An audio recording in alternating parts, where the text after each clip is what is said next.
thinking big so that it will help produce clients. And I had to really look at these last 2 years on how individuals would reach out to me, and I would lack the courage. I'm gonna be honest with you.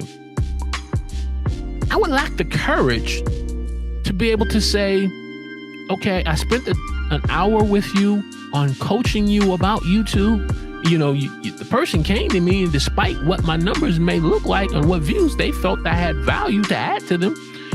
And when it came time for me to charge them, I just said, oh, I'm just doing it out the kindness of my heart. God is going to bless me. And I still believe that. But then they turned around and went to someone else asking for advice. And I said, wait a minute, my time is worth something. And I said, I got to stop thinking like that about myself.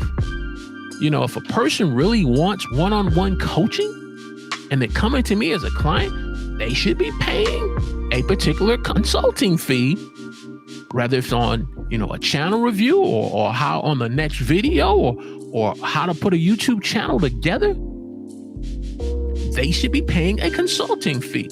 And if people are coming to you asking for advice on things that you are trying to build and they have identified you as an expert, but they are coming to you because it's free, got to think bigger in 2023.